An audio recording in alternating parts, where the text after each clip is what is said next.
So, herzlich willkommen zu einem neuen فيديو. طيب خلينا نقول ان انت عايز تتعلم الماني سواء عشان تسافر او تشتغل باللغه الالمانيه، هتلاقي نفسك تايه في وسط مصادر كتير على النت، اخد كورس بفلوس ولا كورس تاني ببلاش، اروح معهد جوتا ولا اتعلم مع نفسي، طب امتحن جوتا ولا تلك اسهل، مين جوتا ده اصلا؟ وعشان كده بعيدا عن اللخبطه دي، ده دليلك الكامل عشان تتعلم اللغه الالمانيه من الصفر لحد الاتقان وتاخد الشهاده اللي انت محتاجها سواء عشان تسافر او تشتغل. لو ما تقابلناش قبل كده، اهلا، انا اسمي محمد ابو زيد. انا بدات اتعلم الماني من حوالي 8 سنين، بعدها اشتغلت كول سنتر باللغه الالمانيه في مصر عشان اقدر احوش فلوس واحقق حلمي ان انا اهاجر لالمانيا. ودلوقتي هنحاول نرسم مع بعض دليل عملي بالخطوات. الفيديو هيبقى متقسم فصول كالعاده عشان تتنقل فيه براحتك، وكل المصادر اللي هقولها هتكون موجوده برده في صندوق الوصف. طيب اللغه الالمانيه مستوياتها متقسمه على حسب حاجه اسمها الاطار الاوروبي لتقييم اللغات، وده متقسم لست مستويات: A1 A2 B1 B2 C1 C2.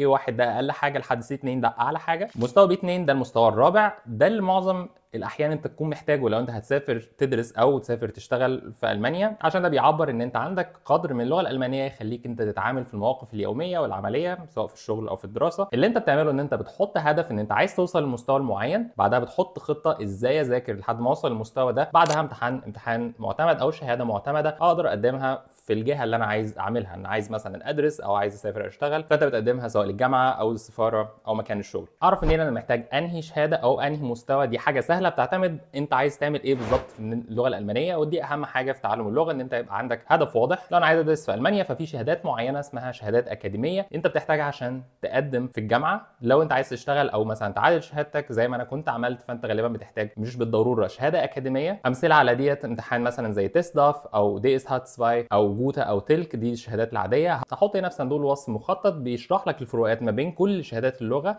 المعتمده اللي انت تقدر تمتحنها عشان تثبت بيها مستواك في اللغه الالمانيه. طيب انا افترض ان انت هتذاكر الماني من الصفر لحد مستوى بي 2 اللي هو المستوى الرابع. في النقطه دي محتاج حاجتين: اول حاجه روتين المذاكره بتاعك اللي بيعتمد على المداومه والهدف الواضح اللي انت رايح له علشان ما تقطعش في الدراسه، ويبقى عندك زي بوصله او تفكر نفسك انا بذاكر الماني ليه، عشان لما تشوف نفسك النهارده احسن من امبارح، وهكذا لحد ما توصل ان شاء الله للمستوى اللي انت عايزه. تاني حاجه خطه مذاكره عمليه كويسه بالمصادر، وده اللي هنعمله مع بعض دلوقتي. اول حاجه انت هتجيب سلسله كتب اسمها منشن. الكتب دي او معظم الكتب الاكاديميه في تعلم اللغه بتبقى متقسمه على حسب المستويات اللي احنا لسه قايلينها. فانت زي ما انت شايف كده كتاب مثلا ده B1، فانت هتجيب من اول A1 وتبدا ان انت تذاكر فيه واحده بواحده. الكتاب ده بيدرس بيه في معظم المراكز المعتمده في اللغه الالمانيه زي معهد جوتا وغيرها. حتى لو عايز تذاكر مع نفسك فده احسن كتاب واشهرهم في تعلم اللغه، والكتاب ده لحد B1. فانت بتذاكر من اول A1 لحد B1 من سلسله منشن دي. انا لما كنت بذاكر الماني ذاكرت معظم اللغه لوحدي، انا ذاكرت لحد مستوى B1 لوحدي، بعد كده خدت كورس في B1 وبعدها ذاكرت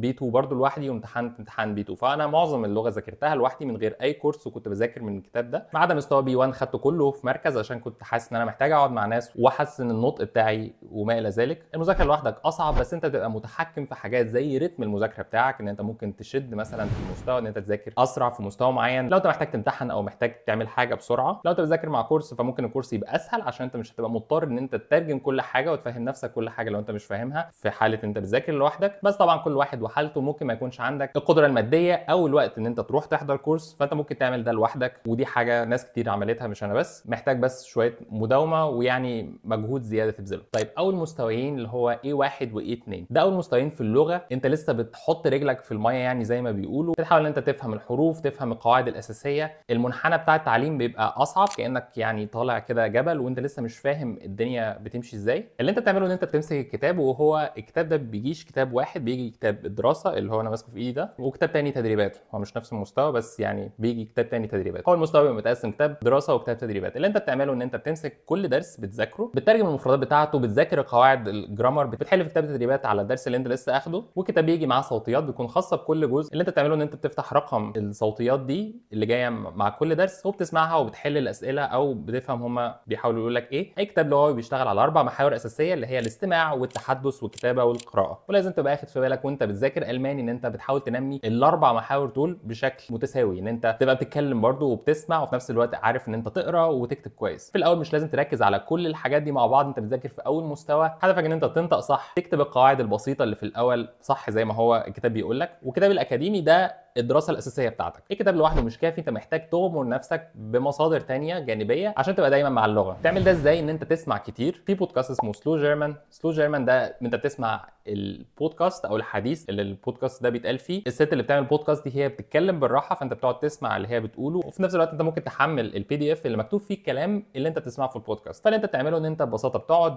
تسمع اللي بيتقال، سواء انت مثلا رايح الشغل او رايح المواصلات، ولو انت عندك وقت ممكن تفتح البي دي اف ده وتقعد تقرا هي كانت بتقول ايه، ولو في كلام جديد ممكن تترجمه. لما تخش على الويب سايت بتاع سلو جيرمان ده هتلاقي ان هو متقسم مستويات. يعني انت ممكن تخش تفتح مستوى A1 لو انت لسه في A1 وتسمع البودكاست بتاعت المستوى ده، فهتلاقي كلمات سهله. مش تخش مثلا على اصعب مستوى فهتلاقي ان في حاجات كتير انت مش عارفها، انت مش فاهم معظم الحاجات. العادي ان انت لسه بتبدا ان انت تتعلم اللغه، ده معناه ان انت مش لازم تفهم 100%. انت مش العادي ان انت ما تبقاش فاهم 100%. لو انت فاهم 50% من اللي بيتقال فده كافي في الاول. بس اللي انت بتعمله ان انت بتغمر نفسك باللغه، والدنيا هتيجي واحده واحده من غير ما يبقى انت يعني مستعجل كل حاجه او تزهق من الاول وتقول ان لا الموضوع صعب وانا مش عارف اعمل ده. تاني حاجه برشحها لك هو ويب سايت اسمه deutschtraining.org. هحطه هنا برده في صندوق الوصف. اللي انت بتعمله ان انت بتخش على الموقع ده هتلاقي برده بودكاست ده يعني انت حاجه ممكن تسمعها. اللي عاملينه هم اصلا مدرسين الماني، يعني هم بيدرسوا اللغه الالمانيه في المانيا. فانت بتخش تسمع اللي بيتقال وبتحل بعد كل حلقه بودكاست على الحاجات اللي اتقالت في الحلقه دي علشان تثبت ان انت فهمت الكلام اللي بيتقال ولا لا. يعني هيسالك مثلا اسئله فانت تجاوب تعرف اوكي ده اللي كان بيتقال يعني من شويه في الاوديو. ثالث حاجه في المستوى الاول بعيدا عن السماع او بشكل عام هي القناه بتاعه دويتشه فيلا دويتش ليرنن. دويتش فيلا لو انت ما تعرفش فدي اذاعه في التلفزيون وعندها موقع بتعلم فيه الماني. في جزء كبير من الموقع بس تعلم الالمانيه. اللي انت بتعمله ان انت بتخش عليه بتختار المستوى بتاعك وهتلاقي حاجات مختلفه يعني فن ظريفه ممكن انت تستخدمها ان انت تتعلم فيها اللغه كمصدر جانبي بجانب مذاكرتك الرئيسيه زي ما قلنا اللي هي الكتاب بتاع منشن. فانت بتخش عليه بتلاقي مثلا مسلسل، بتلاقي الاخبار بس بصوت ابطا فانت تقدر ان انت تفهمها اسهل وتقرا برده الكلام اللي بيتقال. حاجات زي كده. اللي انت بتعمله ان انت بتخصص مثلا نص ساعه في اليوم هعمل فيها حاجه من دي بدل ما تقعد تقلب مثلا على النت او غيره، يعني حاجه ملهاش لازمه. ممكن ان انت ده يبقى ساعات اضافيه لمذاكرتك بعد ما انت تكون مثلا خلصت المذاكره او الدرس اللي انت كنت مخطط ان انت هتذاكر له النهارده، ان انت تخش تسمع حاجه زي دي، بتسمع مسلسل او بتسمع بودكاست او غيره. وده في الاول بيبقى فعال جدا عشان انت لسه بتمرن دماغك ان انت بتسمع الماني او بتفهم الماني. المستوى الاول والثاني ممكن ياخد منك من 4 ل 6 شهور على حسب التفرغ بتاعك. لو انت بتذاكر كل يوم ساعتين او 3 ساعات بشكل دوري، يعني مثلا 5 ايام في الاسبوع بتذاكر كل يوم من ساعتين ل 3 ساعات، بتهيألي يعني 6 شهور دي ممكن تبقى مده كافيه جدا ان انت تخلص فيه مستوى A2. طيب خلصت A1 المستوى الثاني انت هتمشي بنفس الريتم، بس الفرق الوحيد ان فيه جرامر كتير. اللي انت لازم تعمله ان انت ما تهملش الجرامر او قواعد في الاول. كتاب منشن كويس بيديك تدريبات على القواعد بس مش كل حاجه. يعني كلنا لما بنذاكر اي لغه في حاجات اننا تبقى انت يعني واقف فيها ومش لاقطها. فاللي انت بتعمله ان انت بتذاكر من كتاب تاني. في كتاب تاني اسمه اجراماتيك هحطه برده هنا في صندوق الوصف، وهو متقسم برده على حسب كل مستويين، يعني اجراماتيك، بي جراماتيك، سي جراماتيك. فانت بتنزل الكتاب، في كتاب شرح قواعد وكتاب تاني بتحل تدريبات على القواعد دي برده يعني على الدرس دوت. طيب على افتراض ان انت عندك مشكله في مثلا الافعال بحروف الجر، فاللي انت تعمله ان انت بتفتح الدرس ده تقرا قاعده من الكتاب ده وتحل عليها تدريبات كتير مكثفه بس على القاعده دي لحد ما انت تحس ان انت اوكي انا لميت الموضوع. او هو مثلا عامل جدول مقسم فيه قاعده وانا بعد ما شفت الجدول ده وحفظته لقيت ان اوكي انا ما كنتش لاقط الكلام ده بس دلوقتي فهمتها. فبتركز على الحاجات اللي انت واقف فيها من الكتاب الاضافي دوت. خلصت مستوى A2 مبروك، انت كده قطعت شوط كبير في اللغه. لسه لك مستويين B1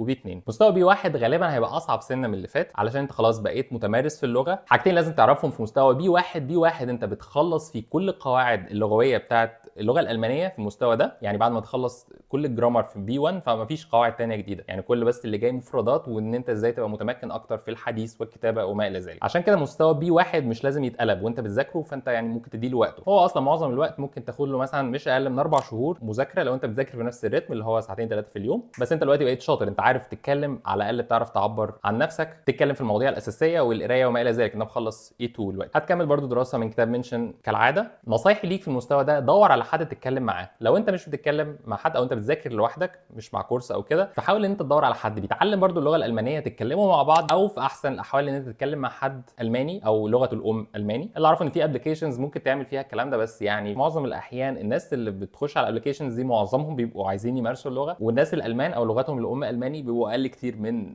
الناس اللي عايزه تمارس اللغه. فانت يعني بتلاقي ان انت مش عارف تعمل دوت. عشان كده انا في معظم الاحيان كنت بقعد اتكلم كتير مع نفسي، كنت بقعد اتكلم مع الحيطه، اتكلم مع نفسي وانا ماشي. المهم ان انت تتكلم، لازم تتكلم علشان دي فرصتك ان انت تعدي الامتحانات بسهوله وان شاء الله بعد ما تسافر المانيا مش بس الشهاده هي اللي تفرق، بس ان انت تكون فعلا بتتكلم كويس قدام الناس. وانت في مستوى بي 1 انت خرجت من المنطقه بتاعه الناس اللي بيتفرجوا على حاجات بس معموله لتعليم اللغه. انت ممكن تتفرج على مسلسلات او افلام باللغه الالمانيه وتقدر انت تفهم معظمها، ودي بتبقى اظرف كتير في تعلم اللغه من انت بس تذاكر مسلسل يعني رخم، بس هو انت يعني عشان معمول لتعلم اللغه، غير ما انت تتفرج على فيلم الماني هو الفيلم حلو، فانت في نفس الوقت مستمتع بالحاجه اللي انت بتشوفها وبتنمي اللغه في نفس الوقت. حاول تغمر نفسك اكتر باللغه الالمانيه. ممكن تعمل الموبايل بتاعك بالالماني، اي مفردات حواليك ممكن تحاول ان انت تترجمها الماني، سواء انت في مستوى بي 1 او خلصته. ممكن تخش على النت تعمل امتحان تحديد مستوى لنفسك ببلاش، هحط اللينك برده في صندوق الوصف. انت بتعمل الامتحان ده بتحل 30 سؤال تقريبا، وبعد كده بيقول لك انت مستوى كذا، انت مستوى بي 1 او بي 2 او اي 2، تبقى انت عارف انت فين قدر الامكان. خلصت بي 1 هتخش في بي 2، ما عادش في كتب منشن، كتب منشن بتخلص عند بي 2. في كتب ثانيه زي زيشا او اسبكتا، انا كنت بذاكر من زيشا وكنت شايفه يعني كتاب ظريف، الفروقات ما بينهم يعني مش فارقه قوي. اللي انت لازم تحطه في بالك ان انت محتاج الوقت ان انت تجهز نفسك للامتحان. هتبقى عارف ان انت مثلا عايز تمتحن امتحان جوتا بي 2 او امتحان تيست ضاف لو انت عايز تقدم مثلا على جامعه، او امتحان تلك او غيره. خلصت نص مستوى بي 2، يعني هو المستوى غالبا بيتقسم نصين، بي 2 1 او بي 2 2. خلص نص المستوى وابدا حضر للامتحان على طول، عشان الفتره اللي انت بتقضيها بتحضر للامتحان هي كده كده فتره مذاكره. مش لازم تضيع وقت ان انت تخلص النص الثاني من مستوى بي 2 وبعدين تبدا تحضر للامتحان. ابدا حضر الامتحان على طول، ده رايي الشخصي، وانا كنت عملت كده لما امتحنت امتحان بي 2 برده الحمد لله نجحت بدرجه كويسه. حضر الامتحان ازاي؟ الامتحان زي ما قلنا بيقيس الاربع محاور اساسيه بتاعه اللغه: القراءه والكتابه والسماع والتحدث. والكتب دي هي عباره عن نماذج امتحان بس معموله يعني حد عاملها، وتبدا ان انت تقعد تحل الكتب دي، بتدرب نفسك على نظام الامتحان عشان الامتحان بيبقى ماراثوني، محتاج تبقى فاهم الامتحان والوقت ماشي ازاي بالظبط علشان تحل الاسئله ومفيش حاجه تقع منك او الوقت يخلص وانت لسه ما خلصتش يعني اجزاء ثانيه. في قناه يوتيوب ممتازه في تحضير الامتحان، هحطها برده هنا في صندوق الوصف، اسمها دويتش ميت ماغيا بتهيألي. دي ما بتعملش حاجه غير فيديوهات عن تحضير الامتحانات بتاعت اللغه الالمانيه، وانا كنت استخدمتها في كل الامتحانات اللي انا امتحنت فيها الماني. يعني بصراحه قناه ممتازه، يعني هي الست اللي بتعمل القناه دي هي مدرسه الماني وشاطره جدا، بتحل الكتب وبتجيب الامتحانات اللي نزلت مؤخرا دي بتلاقيها برده بسهوله على النت. في الوقت ده انت محتاج تسمع الماني كتير باي حاجه انت حاببها، اي مجال انت شايف ان انت بتحب ان انت تتفرج عليه او تسمع عنه ممكن تتفرج عليه بالالماني، علشان انت هتبقى مضطر ان انت تفهم اللغه العاديه بالسرعه العاديه اللي الالمان بيتكلموا بيها. انا واحد من الناس كنت بحب اتابع ناس كتير على اليوتيوب، فكنت بدور في المجالات اللي انا بحبها على اليوتيوب، زي مثلا القناه بتاعت مستر فيسنت جو، دي قناه ثقافيه بتاع واحد بيقعد يشرح مواضيع سياسيه واجتماعيه وتاريخيه بالالماني. لو انت بتحبي الميك اب مثلا ممكن تدوري على واحده ميك اب ارتست بالالماني، هتلاقي فيديوهات بتتكلم فيها بس بالالماني. المهم يعني اغمر نفسك باللغه في المواضيع اللي انت في العادي بتدور فيها بلغتك الام، علشان تبقى بتدرب نفسك في الخلفيه يعني باللغه الالمانيه. طيب طرق المذاكره والحفظ تبقى عامله ازاي؟ انت لو سالت اي حد بيتكلم الماني كلغه ثانيه هيقول لك ان اصعب حاجه في اللغه هي حفظ المفردات او الادوات بتاعه المفردات باللغه الالمانيه، خصوصا لو انت بتذاكر لوحدك، فانت مضطر ان انت تترجم كل الكلمات وتحتفظ بيهم وتقعد تراجعهم عشان ما تنساهمش. انا واحد من الناس كنت بستخدم برنامج انكي. انكي ده سوفت وير بتنزله على الكمبيوتر وعلى الموبايل وبتجمع عليه اي حاجه انت محتاج تحفظها. دي بطاقات تعليميه، اللي هو السؤال بيبقى على الجنب والجنب الثاني الترجمه بتاعتها، يعني الكلمه بالالماني وعلى الجنب الثاني الترجمه بتاعتها مثلا بالانجليزي او بالعربي زي ما انت تحب. لو انت بتذاكر من منشن ففي حاجه اسمها جلوسا او الفهرس بتاع كل الكلمات اللي اتقال في الكتاب ده، هتلاقيه مرفق مع الكتاب ومترجم للغه الانجليزيه. ممكن تاخد الجلوسا ده وتحطه في انكي وتقعد تحفظه، او ان انت تعمل نوت بوك او ملزمه تحفظ بيها المفردات انت مع نفسك. في ناس بتقول ان حفظ المفردات بيبقى احسن لو انت بتحط كل مفرد في جمله، يعني هو مثلا احمد اكل تفاحه، يعني ايه تفاحه، بدل ما تحط مثلا كلمه تفاحه بس فتحطها في جمله احمد اكل تفاحه، فانت هتفتكره كده اسرع. دي طريقه. انا ما كنتش بعمل كده، انا كنت بحفظ المفردات زي ما هي بالادوات بتاعتها في ملزمه عاديه، وبعد كده بعد فتره لما هم كتروا فنقلت كله لانكي. انكي ده البرنامج هحطه برده هنا في صندوق الوصف. والعبقري في انكي ده ان هو بيعتمد على تقنيه مذاكره اسمها التكرار المتباعد. التكرار المتباعد ده معناه ان انا بذاكر دلوقتي حاجه، فانا خلاص مثلا رجعت 10 كلمات دلوقتي فانا حافظهم، بيتحطوا في الذاكره بتاعتي، بعدها بكام يوم بيبداوا ان هم يتلاشوا شويه بشويه. فانكي ده بيبدا ان هو يقول لك تعالى مثلا كمان 3 4 ايام راجع شويه الكلمات دول، بعدها 3 4 ايام راجعهم تاني وتالت. فانت كل ما تراجع الكلمات كل ما هم تعرف تتذكرهم اسرع لما انت تحتاجهم، سواء انت هتتكلم دلوقتي مع حد الماني او انت قاعد في امتحان فانت مضطر ان انت تسترجع الكلمه دي. التقنيه دي في الحفظ مش بس في اللغه، دي في اي حاجه مثبته الماني ان دي افضل طريقه ان انت تذاكر بيها. انا بستخدم انكي في دراستي يعني في كل حاجه بعيدا عن اللغه الالمانيه، بس انا اكتشفت انكي واستخدمته اكتر لما كنت بتعلم الماني. وفي الاخر اهم حاجه ما تيأس، اللغه مش سهله، بس انت لازم تفكر نفسك ان انا مش بتعلم اللغه يعني بس فور فن، ولكن انا عندي هدف تاني اسمى. اللغه في الاخر دي وسيله وليست غايه عشان تحقق الحاجه اللي انت نفسك فيها، سواء دراسه او شغل، وان شاء الله ربنا يكرمك في الحاجه اللي انت عايز تعملها. لو حاسس ان الفيديو ده مفيد ممكن تشاركه مع حد انت عارف ان هو بيتعلم الماني، وتشارك في القناه عشان نشوف الفيديوهات الجايه. ولو عندك تعليقات قول لي في الكومنتات برضه، هتبسط جدا. بس واشوفكم فيديو جديد.